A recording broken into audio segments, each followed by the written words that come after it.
அல்லாமலும் எனக்கு அருளப்பட்ட கிருபையினாலே நான் சொல்லுகிறதாவது, உங்களில் எவனாகிலும் தன்னை குறித்து எண்ண வேண்டியதற்கு மிஞ்சி எண்ணாமல் அவன் அவனுக்கு தேவன் பகிர்ந்த விசுவாச அளவின்படியே தெளிந்த எண்ணமுள்ளவனாய் எண்ண வேண்டும்.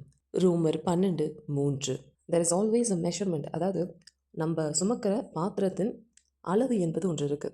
ஸோ உங்களுக்கென்று விசுவாசத்திற்கு கிருபையினாலே சில பாத்திரங்கள் உங்களுக்கு இருக்கு. ஸோ ஆண்டவராகிய இயேசு கிறிஸ்து உங்களுக்கென்று வைக்கப்பட்டிருக்கிற அந்த பாத்திரத்துக்கு மிஞ்சி நீங்கள் உங்களை எண்ண வேண்டாம். இவர்களை காட்டிலும் நான் இப்படி வரணும், அவர்களை காட்டிலும் நான் இப்படி வரணும், இந்த கம்பேரிசனே வேணாம். மிகப்பெரிய பாத்திரம் உங்கள் வாழ்க்கையில் ரட்சிப்புக்கு எதுவாக இருக்கணும்னா உங்களுடைய விசுவாச அளவு அந்த அளவுக்கு உறுதியாய் இருக்க வேண்டும். அந்த அளவுக்கு உங்களுடைய விசுவாசம் பெரிதாய் இருக்க வேண்டும். கர்த்தர் இடத்தில் சொல்கிறார் இல்லையா, இஸ்ரவேலுக்குள்ள இப்படி ஒரு விசுவாசத்தை நான் பார்த்ததில்லை. இதெல்லாம் பார்த்தீங்கன்னா தேவனால் அருளப்பட்ட கிருபையினாலே. ஓகேவா?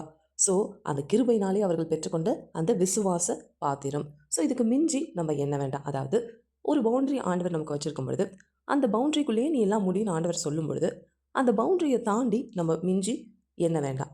ஏன்னா அந்த மிஞ்சி எண்ணினதால தான் பார்த்தீங்கன்னா சர்ப்பம் கொடுத்த அட்வைஸினால பழத்தை தின்னாங்க. நமக்கு கொடுக்கப்பட்ட அளவின்படி நாம் யோசித்து எல்லாவற்றையும் தேவநாம மகிமைக்கென்று செய்வோமாக. ஆமென்.